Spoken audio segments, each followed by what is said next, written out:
जब संख्याओं को पंक्तियों तथा स्तंभों में रखते हैं तो इस तरह से एक ग्रिड प्राप्त होती है जिसे हम मैट्रिक्स कहते हैं।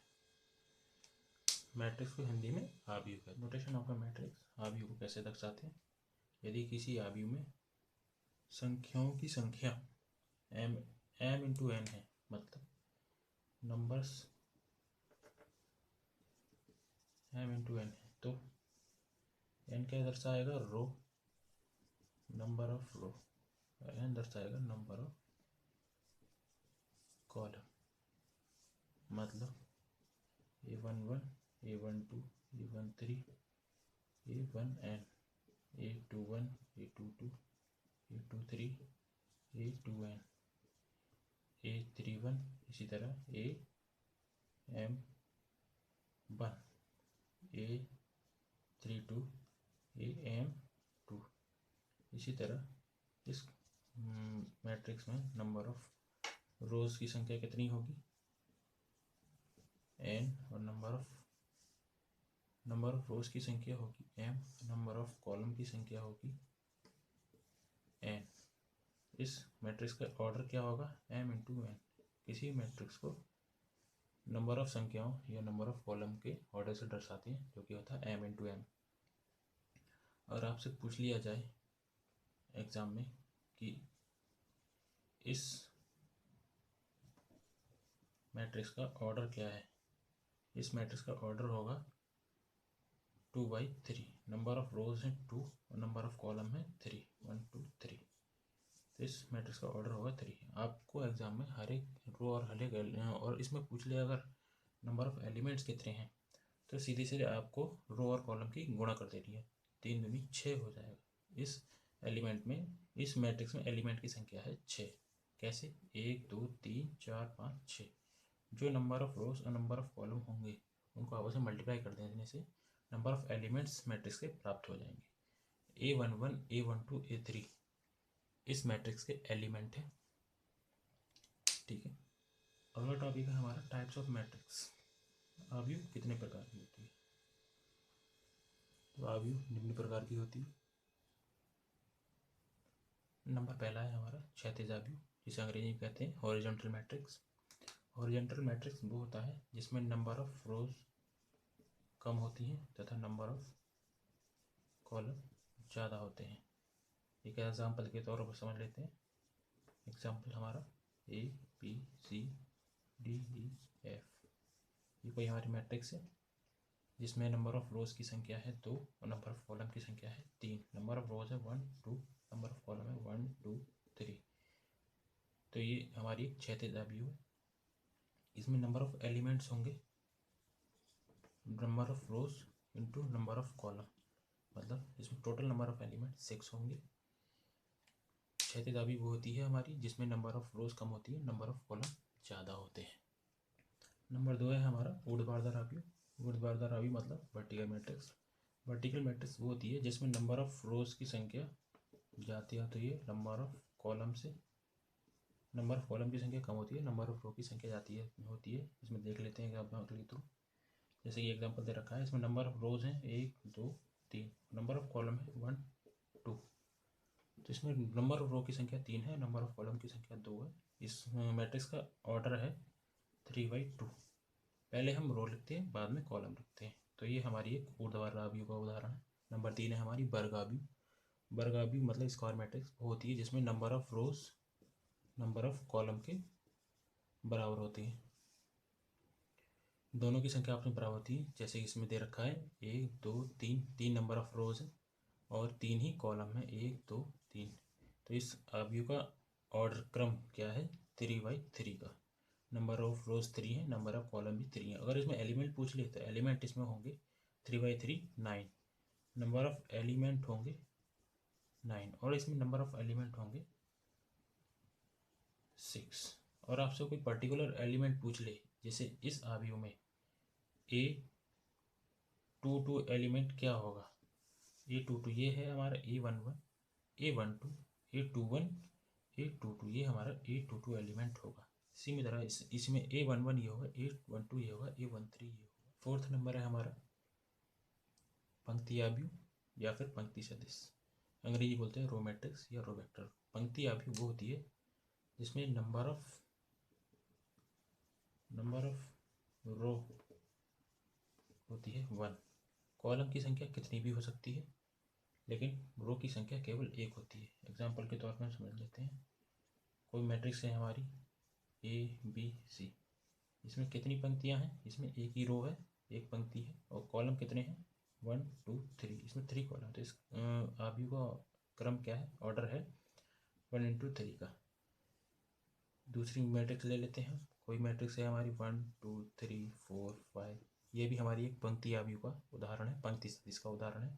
इसमें नंबर ऑफ रोज है 1, एक ही केवल एक ही रो है, इसमें एक ही पंक्ति है, और नंबर ऑफ कॉलम है इसमें हमारे 1 2 3 4 5, 5 कॉलम है, 5 स्तंभ है, और पंक्ति की संख्या एक है। तो ये हमारी पंक्ति आव्यूह का उदाहरण है, जिसमें पंक्ति केवल एक ही दिखाई दे, वह हमारी पंक्ति आव्यूह। अगला टाइप है हमारा 5वां नंबर है स्तंभ आव्यूह या स्तंभ सदिश, कॉलम मैट्रिक्स या कॉलम वेक्टर। कॉलम मैट्रिक्स वो होती है जिसमें नंबर ऑफ कॉलम मतलब स्तंभों की संख्या होती है केवल एक। पंक्ति सदिश में क्या था कि उसमें आव्यूह की संख्या में पंक्ति की संख्या केवल एक थी। स्तंभ आव्यूह में स्तंभ की संख्या एक होगी। एग्जाम्पल के तौर पर हम समझ लेते हैं, जैसे ABC, ये हमारी एक स्तंभ आव्यूह है जिसमें स्तंभ की संख्या है एक और पंक्ति की संख्या है 3 पंक्तियां हैं 1 2 3, और स्तंभ कितना है हमारा 1। तो ये हमारा 3 into 1 ऑर्डर का एक स्तंभ आव्यूह है। दूसरा एग्जाम्पल ले लेते हैं 1 2 3 4 5, इसमें नंबर ऑफ रोज है हमारी 5 और नंबर ऑफ कॉलम है हमारे 1। तो ये हमारे स्तंभ आव्यूह है। जब भी किसी पंक्ति में स्तंभ की संख्या केवल एक होगी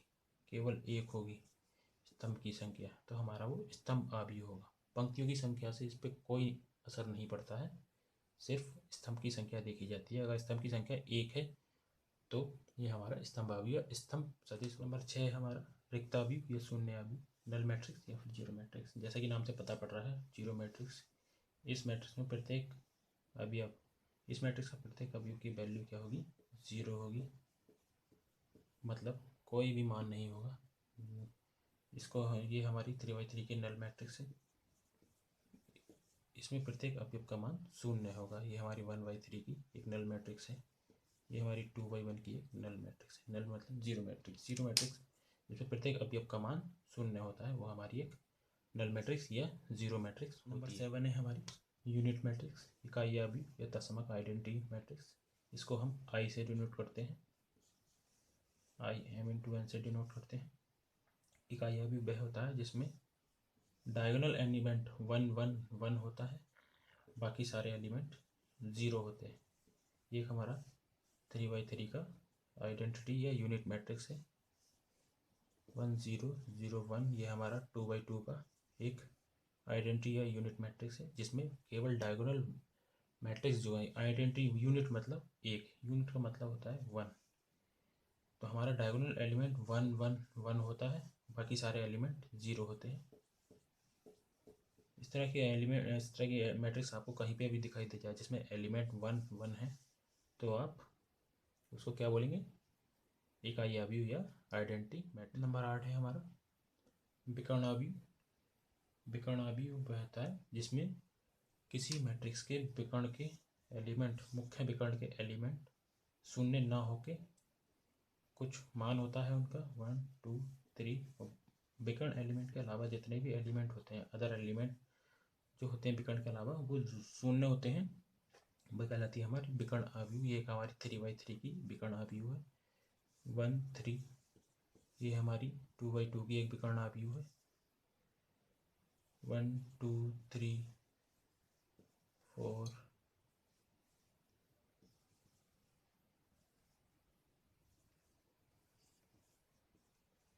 ये भी एक हमारी विकर्ण आव्यूह। विकर्ण आव्यूह मतलब जिसमें विकर्ण के एलिमेंट, ये हमारा एक विकर्ण दर्शा रहा है, विकर्ण के एलिमेंट 0 ना होकर अदर एलिमेंट सारे 0 होते हैं, वो हमारी एक विकर्ण आव्यूह कहलाता है। नंबर 9 है हमारा अदिश आव्यूह। अदिश आव्यूह मतलब स्केलर आव्यूह।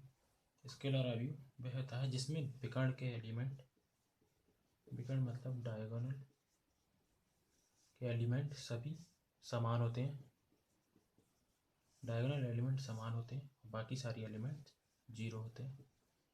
ये हमारा एक अदिश आव्यूह है। अभी हमने पढ़ा था विकर्ण आव्यूह और आइडेंटिटी आव्यूह।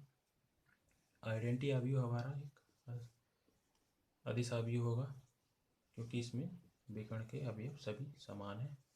एक हमारा आइडेंटिटी मैट्रिक्स है, इसको हम अदिश आव्यूह भी कह सकते हैं।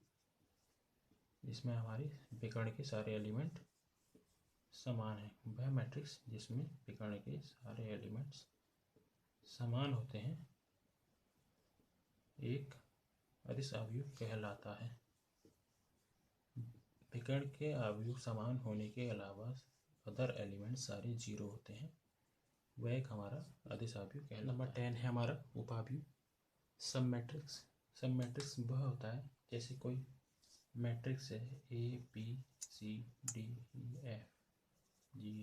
कोई मैट्रिक्स है 3x3 का, इसमें से हम कुछ स्पेसिफिक एलिमेंट्स को उठा लेते हैं। मान लीजिए इन चारों एलिमेंट्स को उठा के हम लिख देते हैं ABCEF 2x2। तो ये हमारा ये जो इस मैट्रिक्स के एलिमेंट जो है ये इस मैट्रिक्स का एक सब मैट्रिक्स है। कोई और एलिमेंट उठा लेते हैं, मान लीजिए हम ये एलिमेंट उठा लेते हैं DEGH, तो ये भी हमारा एक 2x2 क्रम का इस मैट्रिक्स का एक सब मैट्रिक्स है। कोई और एलिमेंट उठा सकते हैं ACGI। कहने का मतलब है ये है कि किसी मैट्रिक्स में से कुछ पंक्तियां कुछ स्तंभ को छोड़कर जो मैट्रिक्स हम नया बनाते हैं उसे हम बोलते हैं सब मैट्रिक्स। किसी आव्यूह का ही एक मैट्रिक्स सब मैट्रिक्स होता है, किसी आव्यूह का ही एक मैट्रिक्स सब मैट्रिक्स कहलाता है। नंबर 11 है हमारा त्रिभुजीय आव्यूह या फिर ट्रायंगुलर मैट्रिक्स। ट्रायंगुलर मैट्रिक्स वो होता है जिसमें डायगोनल के ऊपर के एलिमेंट या फिर नीचे के एलिमेंट जीरो हो। हाँ, तो हमारा ट्रायंगुलर मैट्रिक्स कहता है, मतलब डायगोनल के नीचे की मैट्रिक्स होगी या फिर डायगोनल के ऊपर की मैट्रिक्स होगी, इसे हम ट्रायंगुलर मैट्रिक्स कहते हैं। ये दो प्रकार की होती है, एक होती है अपर ट्रायंगुलर। अपर ट्रायंगुलर में नीचे के एलिमेंट्स सारे जीरो होते हैं, ये एक हमारी अपर ट्रायंगुलर मैट्रिक्स है। और एक होती है लोअर ट्रायंगुलर,